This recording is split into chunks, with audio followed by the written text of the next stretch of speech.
2020 창원 조각 비엔날레 행사를 위한 시민 강좌 2부를 시작하겠습니다. 자, 보시면 이번에 스타 탄생은 바로 도나텔로입니다.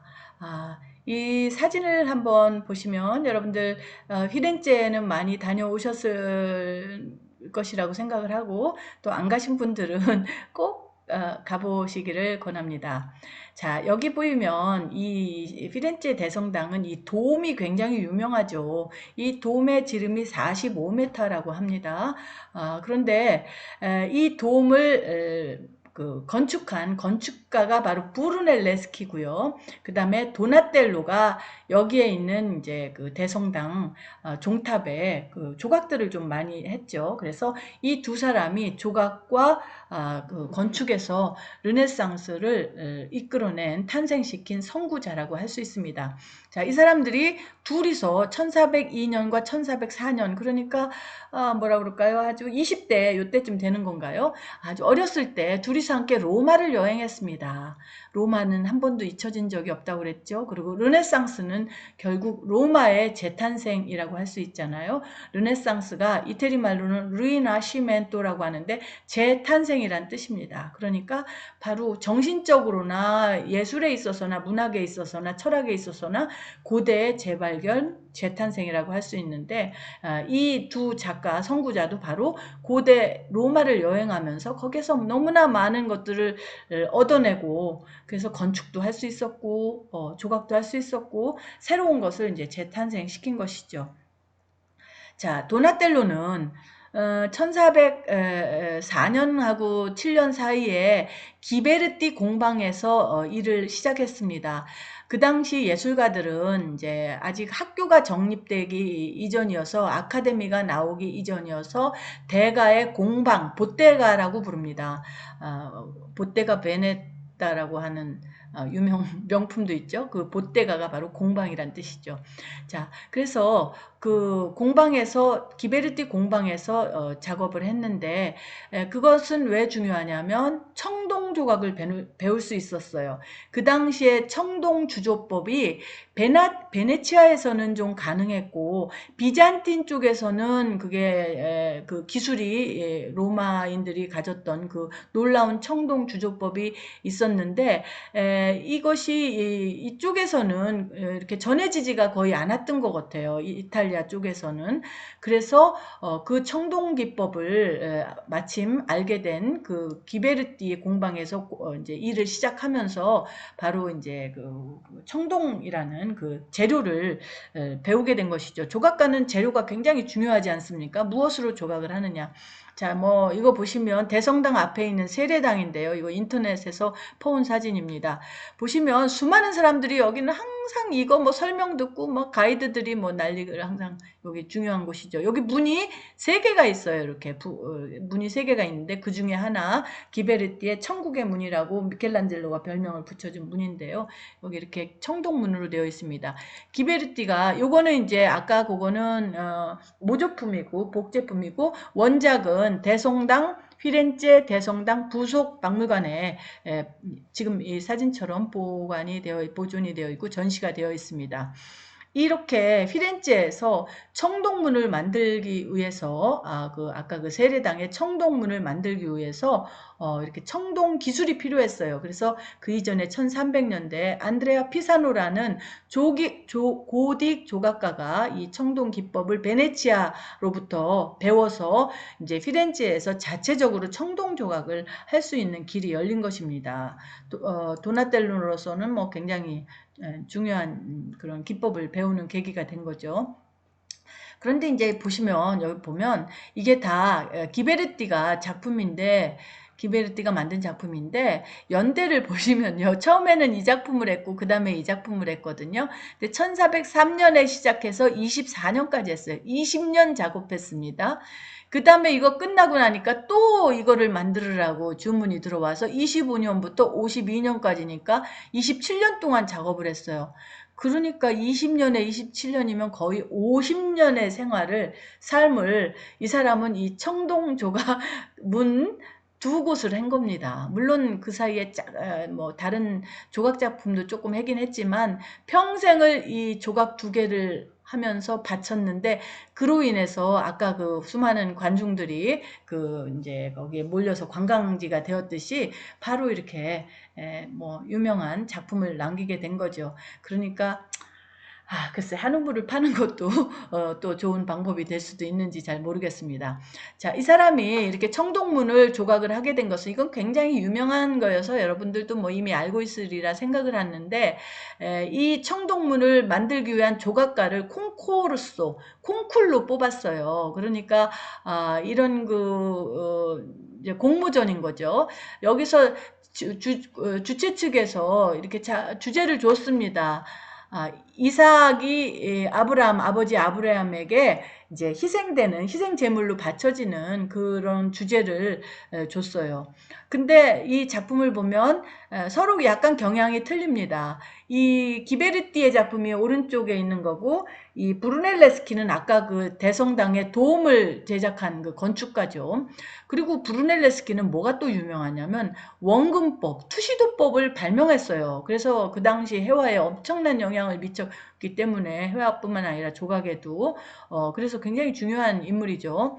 그런데 보면 이제 기베르티는 아브라함이 칼로 딱 찌르려고 하고 있는데 이 찌르려고 하고 피하고 이제 찌르기 직전에 당하기 직전에 제단에 올려진 모습인데 되게 우아하게 표현했어요. 여기는 같이 온 뭐 시종들로 생각을 하면 되죠. 그때 갑자기 천사가 나타나서 야 너의 그 100살이 넘어서 얻은 아들이잖아요. 이삭이 아브라함의 그러니까 그 시험을 했다고 할까요? 그래서 너의 그 신앙심을 알았으니 그만 이제 죽이지 말고 저쪽에 있는 양을 대신해서 바쳐라라고 하는 그 주제잖아요. 성경에 있는 주제를 기베르티는 이렇게 표현했고 브루넬레스키는 아들 목을 탁 하고 움켜쥐고 그냥 팍 하고 찌르려고 하는데 천사도 나타나서 막 직접적으로 팔뚝을 탁 잡고 스톱하고 시키는 보다도 역동적인 그런 모습으로 표현을 했죠. 여기 양이 있고 여기 보면은 가식 빼는 사나이 여기도 있어요. 우리 고대 시대 때 봤죠. 그러니까 이런 조각을 하면서도 여기 가식 빼는 사나이를 로마에서 봤겠죠. 그러니까 여기다 좀 넣고 싶었던 거예요. 그래서 이것도 뭐 부조에 나타난 어떤 인물이겠죠. 그런 것들 이렇게 슬슬슬 넣으면서 했는데 요거는 조금 더 고틱 장식적이고 요것은 좀 더 개혁적이다 이런 평을 하고 있죠. 그래서 어쨌든 이 콩쿨에서 기베르티가 최종적으로 이제 뭐 승리자가 돼가지고 그 작업을 하게 된 것입니다. 자, 그런데 이 브루넬레스키는 거기서는 안 됐지만 이후에 이제 그로부터 한 20년 지나서 이 대성당의 그 도움을 다시 이제 그 당시에 이 대성당이 고딕으로 지어졌는데 어마어마하게 크기 때문에 이거를 공법적으로 도움을 덮을 수 있는 그 기법이 없었대요. 몰랐대요. 그래서 이것을 공모를 낸 거죠. 그런데 이제 기베르티가 그것을 죄송합니다. 브루넬레스키가 그것을 이제 그 승리자가 돼서 최종 선정이 돼서 이제 여기서 작업을 도움을 얹힌 거죠. 그래서 오늘날의 피렌체 대성당이 완성이 될 수 있었습니다. 자, 그런데 지금 저희가 이제 그 도나텔로의 작품을 보실 텐데요. 도나텔로의 작품이 요게 이제 그 대성당 정면이 앞쪽이고요. 이게 종탑입니다. 그런데 종탑에 여기에 이렇게 조각들이 있어요. 이렇게 조각 쭉 있죠. 여기 쭉 조각이 다 여기 있습니다. 요 부분에 있는 조각들이고 여기도 다 조각으로 이루어졌어요. 여기 조각으로 이루어졌어요. 이런 것들을 이제 그 대성당 부속미술관에 다 이렇게 소장을 하고 전시를 하기 때문에 조금 있다가 이제 그 작품들을 한번 살펴보도록 하겠습니다.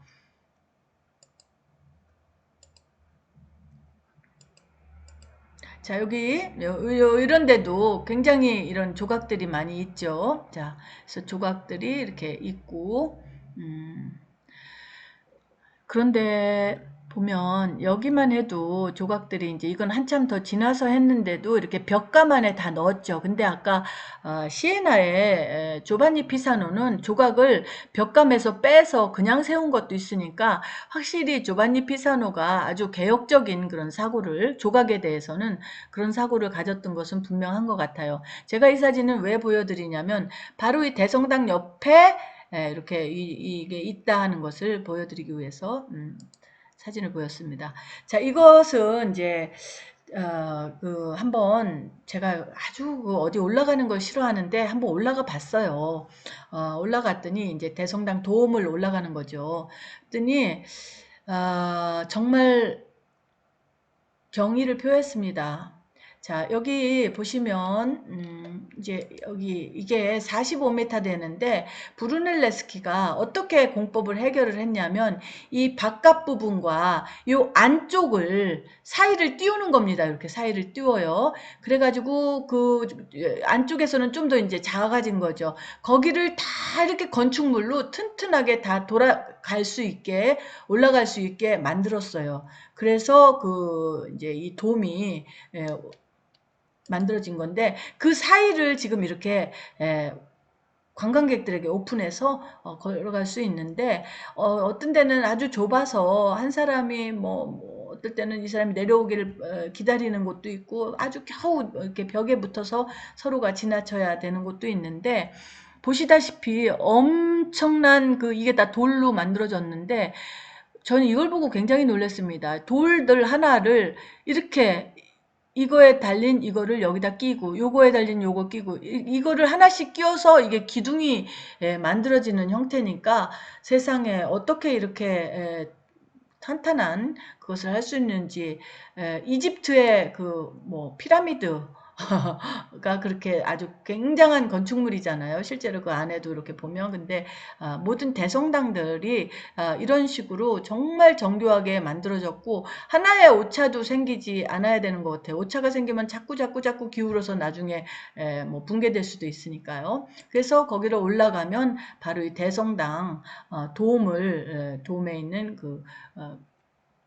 천장화를 볼 수 있는데 이것도 사실은 바사리가 그렸습니다. 물론 이제 제자들하고 항상 바사리와 그들의 조력자들하고 같이 그려지는 것이겠지만 이거는 별로 알려지지도 않아요. 이렇게 엄청난 작업을 해도 바사리는 이런 걸로는 알려지지 않고 아까 그 책 제가 소개한 바사리의 미술가 평전 그 책으로 유명합니다. 그러니까 사람은 역사적인 인물이 되기 위해서는 큰 거를 많이 하는 게는 별로 그런 가치보다는 정말 지금까지 없었던 오리지널한 거 이거를 하나를 만들어내는 것이 역사에 남는 그런 인물이 되는 것 같긴 합니다. 그래서 이제 돔에 올라가서 밖에 보면 이런 식으로 피렌체가 붉은 테라코타의 지붕들이죠. 이렇게 위에서 내려다본 모습입니다. 그러면 이제는 대성당 부속 박물관으로 들어가도록 하겠습니다. 루카 델라 로피아, 안드레아 델 카스타니오, 로렌조 기베르티, 도나텔로 정말 기라성 같은 이 작가들입니다. 안토니오 폴라이올로. 자, 그런데 저는 이 박물관의 중요성을 이렇게 항상 느끼긴 하지만 이 피렌체에서 정말 이번에 굉장히 다시 느끼게 되었습니다. 원래 이제 여기 부속박물관이 어디나 다 큰 성당에는 있잖아요. 근데 예전에는 이게 2015년도에 새로 리노베이션 한 거거든요. 근데 그 뒤로 이런 식으로 내부를 바꿨는데 완전히 큰 성당에서 볼 수 없었던 그런 것들을 이렇게 가까이에서 어떤 식으로 놓여 있고 그것을 가까이 볼 수 있는 이런 크기 같은 것도 다 비교할 수 있고 정말 그래서 우리가 어떻게 보여지느냐에 따라서 그 작품의 가치를 새롭게 알 수 있다 하는 것들을 알 수 있었고요. 그래서 이렇게 수많은 미술품들, 여기 있는 다 그런 이제 인물상들이죠. 뭐 대성당 정면이나 측면, 이런 곳에 있었던 것, 아까 그 종탑에 있었던 것, 이런 것들을 이렇게 잘 보기 좋게, 보기 좋게가 아니라 잘 보여지게 이해할 수 있게 관람자의 입장을 생각해서 잘 진열을 했고, 그 다음에 조명 같은 게 너무 좋기 때문에 그 작품에 아주 집중적으로 이렇게 감상을 할 수가 있는 것 같아요. 이거 부조, 종탑에 있는 부조들인데 뭐 창세기 이야기도 있고 쭉 인간의 여러 가지 활동 상황도 있고 뭐 이런 것들이 직업에 관한 것도 있고, 그러니까 이 성당은 항상 이런 직업적인 거, 인간의 그런 노동 이런 것을 굉장히 뭐 표현하는 것을 즐겨 했던 것 같아요. 우리가 이런 것들을 여러분들이 이제 피렌체 가면은 뭐 이렇게 했구나, 어머 여기 직업이 있구나라고 생각을 하시겠지만, 제 강의를 들으셨으니까 이런 전통이 바로 로마네스크 시대 때부터 바로 1000년에서 1100년대 요때 지어진 모데나 대성당, 로마네스크의 대표적인 중세성당에서도 바로 이런 인간의 직업에 대한 것을 표현을 했고, 아까 제가 이제 이 강의에 처음 시작한 파르마 대성당에서 있었던 12달에 대한 그런 이미지, 전통, 이런 것들이 성당마다 있었다. 어떻게 보면 휘렌체 성당도 그런 것에 대한,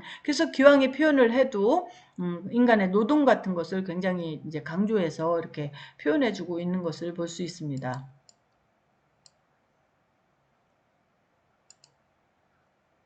자, 뭐 아담을 지금 창조하는 하느님의 모습이네요. 자, 여기 뭐 파라다이스네요. 이쪽은, 여기는 지금 아담이 자고 있는 사이에 하와를 갈비뼈에서 쑥 뽑아내는 그런 그 장면입니다. 자, 여기는 이제 보시면은 아마도 1400년대 조각들이 좀 놓은 것 같고, 여기도 보시다시피 이렇게 위에서 보기 때문에 머리를, 얼굴을 볼 수 있게 약간 이렇게 이런 식으로 한 것을 볼 수 있어요. 자, 거기서 이제 제가 한쪽 문 위에서 이것을 발견했는데, 이거 양이죠, 양. 양의 모습인데, 양은 바로 피렌체 그 대성당을 후원한 것이 양모 조합이에요. 우리가 흔히 알고 있는 길드라고 하죠. 이태리 말로는 아르테라고 합니다. 바로 이 노동조합, 길드 조합, 이 양모 업자들이 굉장히 이제 아주 르네상스는 엄청난 또 예술뿐만 아니라 경제에 있어서도 부흥을 한때 이뤘으니까, 이런 그 조합원들이 있어서 상인들이 부흥을 해서 바로 이것을 후원을 했어요. 이 대성당을. 그러니까 이렇게 많은 작가들에게 작품을 이제 뭐 위탁을 하고 제작을 하게 할 수 있었죠. 자, 보시면 거기에 있는 수많은 그런 작품들이 이렇게 있고, 요거는 이제 그 조반니 피사노가 시에나에서 활동을 할 때 피렌체에는 아르놀포 디 cambi오라고 하는 아주 훌륭한 그런 그 작가가 있었는데, 이 사람은 어떻게 보면 좀 더 우리가 고대로 표현하자면 아르카익적입니다. 좀 더 정적이고, 하지만 작품이 굉장히 좋고 아주 나름의 가치가 있는데, 지금 뭐 시간이 없으니까 이번에는 강의를 해서 제가 제외를 했습니다. 자, 이제 도나텔로 작품을 한번 보시겠는데요. 자, 도나텔로 작품을 보시면 이 이제 대성당의 부속미술관에 있는 작품을 제가 보여드리는데, 이것은 하박국이라고 예언자입니다. 그런데 이 작품은 별명이 죽고네인데, 죽고네 하면은 뭐 큰 호박 이런 뜻이거든요. 이 대머리이기 때문에 그런 별명이 붙었습니다. 그래서 대머리라고 별명을 내린 거죠. 예언자의 이름인데, 아주 여기 보시면 여러분들이 이미지가 강력하고 강인하고, 그리고 미화시키지 않았어요. 우리가 고대 그리스나 뭐 이런 데 조각 보면은 좀 아름다운 표정도 아름답게 짓고 조금 미소를 살짝 주고 고전적인 조각들 보면 그렇죠. 근데 여기서는 그렇지 않고 굉장히 강력한 이미지에 이런 걸 만들었는데, 도나텔로 조각 중에는 이렇게 특히 후반기에 가서부터 1423년도에 고요. 자, 이렇게 가면서 그 중후반기라고 할 수 있죠. 이런 그 브루탈리즘이라고 하는데 브루따 이런 거는 못생겼다 이런 뜻이에요. 뭐 이태리 말로 뭐그 못생겼다 하면 브루따 이러거든요. 그러니까 이렇게 오히려 못생긴 추의 미학 이것을 만들어냈다 하는 것을 이 도나텔로 작품에서 볼 수 있는 것입니다. 그러니까 도나텔로가 이제 이 과정이 어떻게 나왔는지 우리가 잠깐 보겠지만 이런 경지를 남들이 다 아름답게 만드는데 이렇게 나가는 거 굉장히 대단하고, 자, 이 조각을 일단 그 입상으로 한번 다시 한번 또 보시면 인물이 이렇게 표현이 되어 있잖아요. 인체. 그런데 도나텔로는 이 인체를 보시면 정말 근육이며 마치 벗은 몸에다가 이것을 딱 이렇게 붙여서 이게 붙은 속 쪽은 이렇게 붙은 옷으로 딱 이렇게 만들었죠. 그래서 인체를 정확하게 이렇게 보일 수 있게 표현을 했고, 물론 여기는 이렇게 토가 같은 걸 걸쳐서 이제 그 겉옷을 아주 옷주름이 이렇게 있게 표현을 했는데, 저는 여기서도 이 도나텔로에서도 저는 그 아까 봤던 조반니 피사노의 그 옷주름이 생각이 납니다. 아주 굉장히 묵직하면서도 위에서 쭉 내려오는 그런 느낌이 있었죠. 저는 그 도나텔로가 시에나에 가서 조각을 한 적이 있었거든요. 그래서 거기에 조각 작품을 남겼는데, 이런 조각 보세요. 이런 그 느낌, 이런 것들이 분명히 이 조반니 피사노는 엄청난 정말 조각으로서 너무 훌륭하기 때문에 도나텔로 같은 사람이 이런 조각 보면은 완전히 인상이 그냥 콱 바뀌는 거죠. 그래서 자기 작품에 그렇게 반영을 해서 이런 조각이 나왔다라고 저는 생각을 합니다. 항상 제가 이 강의에 일관성 있게 이제 끌고 가는 것 중에 하나는, 예술은 그냥 나오지 않고 항상 누군가의 작품에서 영향을 받아서 하는데, 바로 이제 도나텔로는 저는 그 조반니 피사노의 영향을 시에나에 갔는데 그게 다 거기에 그 사람 작품이 많은데 어찌 영향을 안 받을 수 있겠습니까? 그래서 이런 것들이 보인다는 것이고요. 자, 그 다음에 이것은 이제 마리아 막달레나죠. 마리아 막달레나는 원래 미술 작품에서는 회화에서 많이 나오는데 르네상스 시대 때도 아주 많이 나오죠. 이 여성은 성경에 나오는 인물인데 간음을 하다 걸려서 사람들이 돌로 이렇게 쳐서 죽이려고 할 때 예수가 나타나서 너희들 중에 이 여자보다 죄가 없는 사람은 쳐라라고 하니까 슬금슬금 다 도망갔다 하는 그 성경의 여인이라고 미술가들은 알려져 있습니다. 근데 실제로 그 인물이 막달라 마리아는 아니더라고요. 제가 이제 이렇게 추적을 해보니까. 어쨌든 그렇게 다 알려져서 그 여인으로 묘사를 했습니다. 그러다 보니까 화가들은 어떻게든지 금발의 아름다운 모습으로 표현을 했는데, 이 도나텔로는 막달라 마리아가 이제 전설에 의하면 말년에 프랑스의 어디 섬으로 가서 평생을 뭐 말년에 이제 회개를 하며 살았다 이런 그 이야기가 있어요.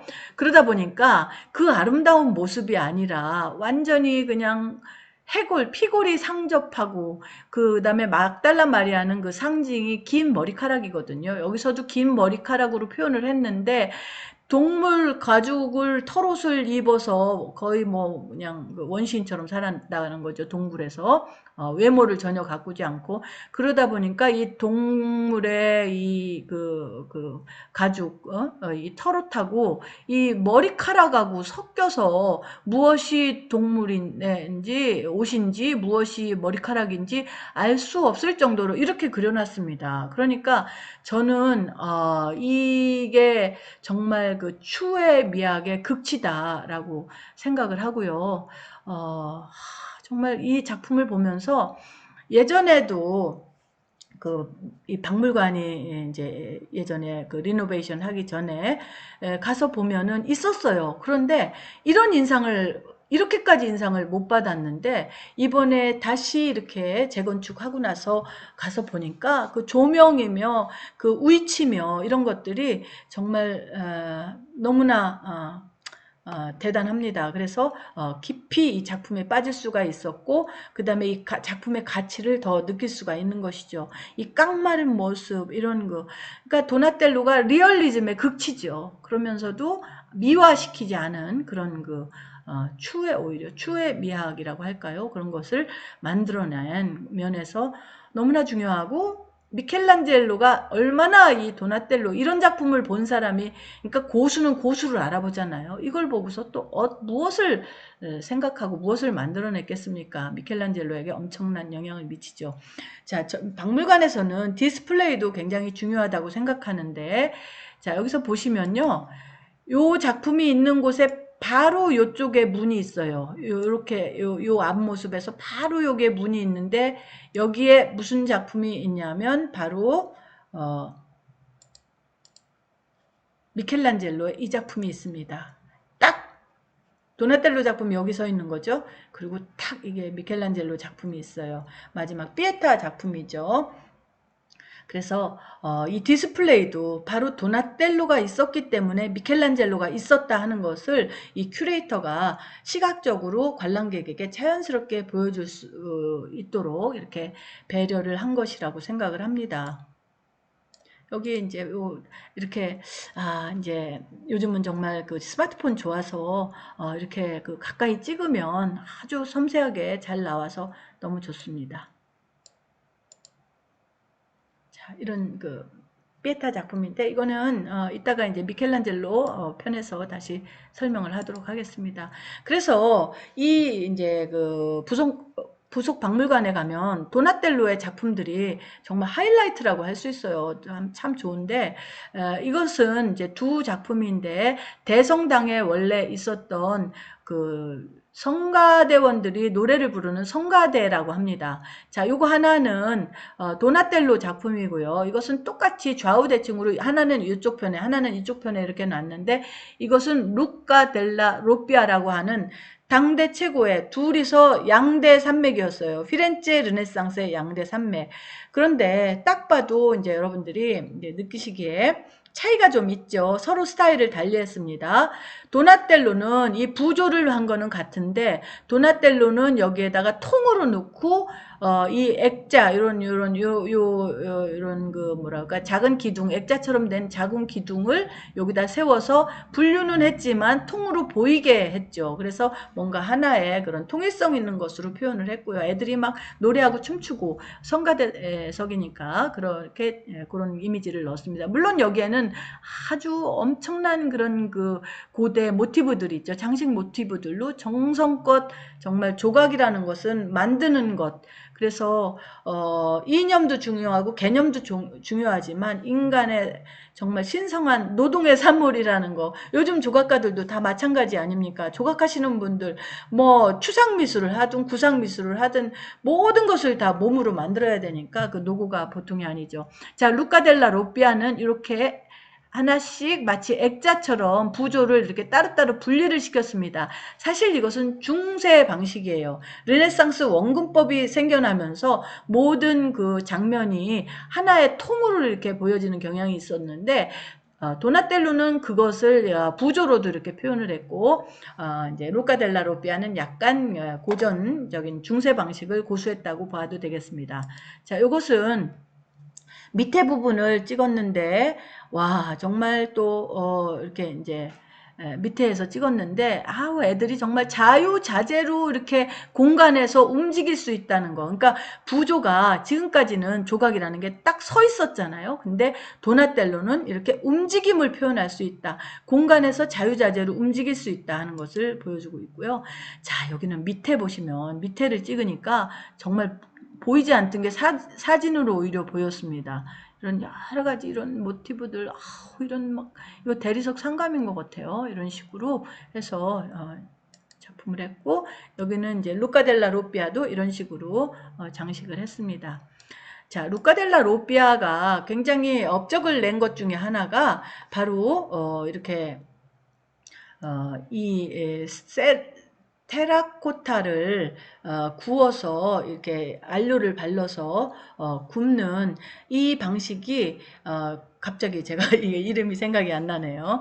자, 이것이 아주 굉장히 유행하게 되었습니다. 르네상스가 되면서 미술품이 많이 필요해졌잖아요. 그러니까 바로 이렇게 마치 대리석 조각인 양 이런 식으로 테라코타로 구워서 하는 그런 것이 유행을 하게 됐는데, 이 루카 델라 로피아 가문이, 루카 델라 로피아가 시작을 했죠. 그래가지고 그 대를 이어서 이것이 전 유럽에 퍼져나가게 되고, 이로 인해서 사실은 그 그릇 있죠. 그릇도 굉장히 발달하게 됩니다. 그래서 유럽의 프랑스나 뭐 영국이나 이런 쪽으로 그릇이 아주 굉장히 중요한 산업이었는데, 거기에도 영향을 미친 이제 시작이 된 거죠. 그런 것이라고 볼 수 있습니다.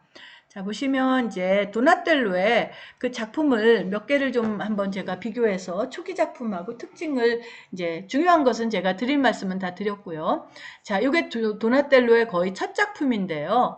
자, 보시면 다비드 어린 소년이 이제 그 거인 골리앗을 물리치고 여기 돌로 이렇게 딱 해서 이제 머리를 벤 장면, 그것을 이렇게 발 아래 놓고 같이 있는 모습으로 그렸는데, 이 조반니 피사노는 이렇게 했죠. 저는 이것도 손색이 없다고 생각합니다. 자, 도나텔로는 여기에서 요런 데서 몸을 좀 보여주고 싶어 했던 것 같아요. 몸에 이런 모습을. 그래서 마치 뭐 이렇게 옷주름이 있어도 신체가 드러나게끔 했죠. 근데 우리 사실 이거 알고 있죠. 헬레니즘 시대 때 물에 젖은 기법이 있었죠. 자, 이것을 보시면 요거는 4대 복음조자 중에 이제 요한인가 그런데요.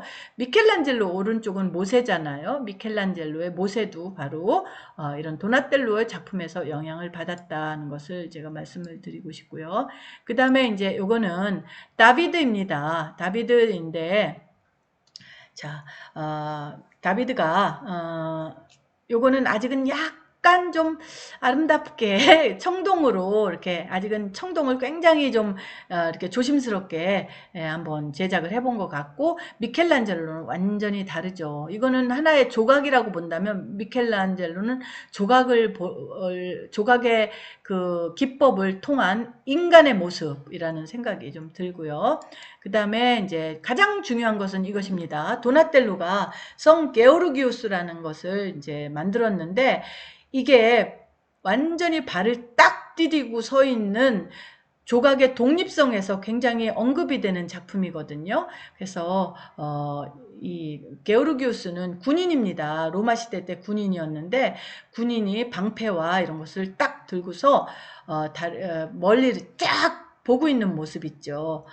이런 그 기상도 표현을 하고, 그 다음에 인간의 그런 확고함, 이런 것을 조각으로 표현해서 이제부터 조각은 벽이 없어도 가능해진 그런 것이라고 볼 수 있는데, 자, 요거는 선생님 작품이에요. 아까 그 청동문 2개 했던 기베르티 작품인데, 요런 비교할 때는 조금 좀 제가 기베르티한테 미안한 생각이 드는데, 연대는 1년 차이밖에 안 되지만, 둘 다 벽감이라고 하는 벽의 안에 이렇게 이제 조각을 놓은 건 맞는데, 이것도 청동 조각이고 이건 대리석 조각이죠.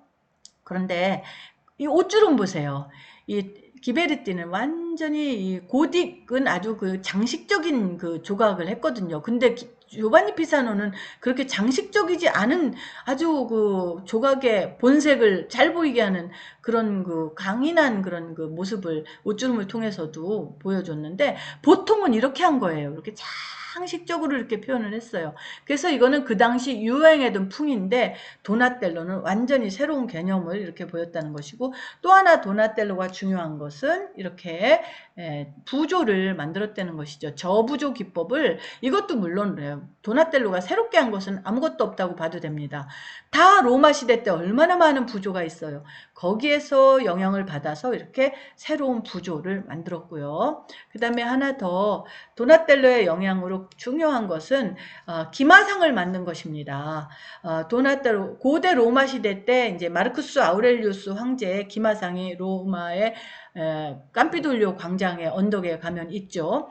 자, 그것도 물론 복제품이고 작품은 이제 미술관에 있습니다만, 이런 조각이 이런 그 기마상이라는 건 인간의 위대함, 인간의 존엄성, 권력, 특히 세속적인 권력 이런 것을 보여줄 때 아주 뭐 유행을 한 것이어서 말 타고 가는 기사, 뭐 그 권위 이런 거를 황제로 보여준 거죠. 그래서 로마 시대 때 아주 번성했던 장르인데 이 사라졌어요. 중세시대 때는 인간 중심보단 신 중심이니까 인간을 이렇게 높이 평가하고 영광을 주고 하는 것들이 그런 주제들이 사라졌는데 이 도나텔로가 이탈리아 북부의 파도바라고 하는 곳이 있습니다. 베네치아에서 30분이면 가는 곳인데 그 파도바 대성당 광장에 바로 이 조각을 만든 것이에요. 그래가지고 베네치아에 그 당시에 이 파도바가 베네치아에 이제 그 소속된 그런 그 곳이었기 때문에 베네치아의 그 용병대장을 이렇게 표현을 했는데 정말 말을 타고 굳세게 가는 모습인데요. 여기 보면 로마 시대 때는 이것을 발을 한짝 완전히 들게 했어요. 어마어마하게 큰 건데도 무게 중심을 잘 잡았던 것 같아요. 근데 도나텔로는 이것을 청동으로 주조를 했는데 아직까지는 이게 안 된 것 같아요. 그래서 공을 하나 이렇게 청동으로 동그란 것을 올려놓고 여기 발을 받치게 만들었습니다. 어쨌든 드디어 르네상스라는 건 이렇게 인간에 대한 그런 그 뭐라 그럴까 뭐 세속적인 권력도 있고 존엄도 있고 이렇게 인간 중심으로 뭐가 돌아간다 하는 것을 표현을 한 것이고요. 자, 그 다음에 이제 도나텔로의 그 중요성에 대해서는 마지막으로 이제 도나텔로가 모든 르네상스 미술에 두루두루 다 했기 때문에 지금 말씀을 조금 시간이 지체돼도 하는 것인데요. 자, 이것은 메디치 가문의 교회입니다. 피렌체에 있는 메디치 가문의 산 로렌조 교회인데 이 교회 안에 가면은 제의실이라는 곳이 있거든요. 자, 이 건축은 브루넬레스키가 했고요. 여기에 있는 요런 것들, 요 테라코타 부조 작업, 요런 부조 작업, 뭐, 성 로렌조 성인에 대한 뭐, 그런, 딱 보면은 사실 미술사에서는 이게 누군지 딱 보면 압니다. 이제 여기서는 그거를 소개할 수는 없지만, 들고 있는 소품이나 이런 걸 보면 그 성인이나 인물들을 알 수가 있죠. 그것을 도상학이라고 부르는데, 자, 이런 테라코타 기법을 여기서 선보인 거예요. 그러니까 아까 루카 델라 로피아도 그런 식으로 테라코타, 그 생각이 났습니다. 루카 델라 로피아는 마졸리카라고 불러요. 그 기법을 아주 그 색상을 입혀서 굽는 것이고 유약을 입혀서 자 도나텔로도 이런 식으로 이거는 테라코타를 직접 그냥 테라코타 느낌입니다. 유약 같은 것보다도 그래서 이것을 기법을 개발을 함으로 해서 이후에 이제 대리석으로 다 할 수는 없잖아요. 수요자가 많아진 거예요. 그래서 그런 것들을 이제 많은 이들이 미술품을 집에도 이렇게 쉽게 장식할 수 있는 그 재료를 개발했다는 점에서도 도나텔로는 대단히 훌륭한 그런 그 조각가였다. 그래서 르네상스 조각의 기법적으로나 형태적으로나 모든 것을 다 마련한 작가였다. 그래서 저는 가장 위대한 아티스트는 미켈란젤로이지만 가장 위대한 조각가는 정말 도나텔로다라고 생각을 하기도 합니다.